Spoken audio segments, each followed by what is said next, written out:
எல்லாருக்கும் வணக்கங்க.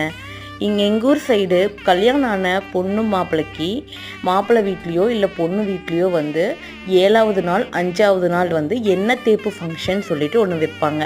அதாவது பொண்ணுக்கும் பையனுக்கும் எண்ணெய் தேய்ச்சி குளிக்கிறதுங்க. அந்த அன்னைக்கு வந்து பார்த்திங்கன்னா எல்லா உறம்பறையும் கூப்பிட்டு கறி விருந்து வந்து போடுவாங்க.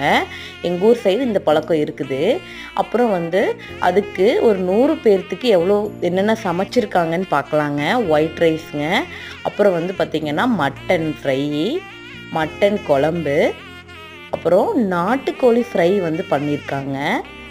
அப்புறம் நாட்டுக்கோழி தண்ணி குழம்பும் பண்ணியிருக்காங்க. கூடவே சிக்கன் பிரியாணி பண்ணியிருக்காங்க. அப்புறம் ரவா பாயாசம் பண்ணியிருக்காங்க.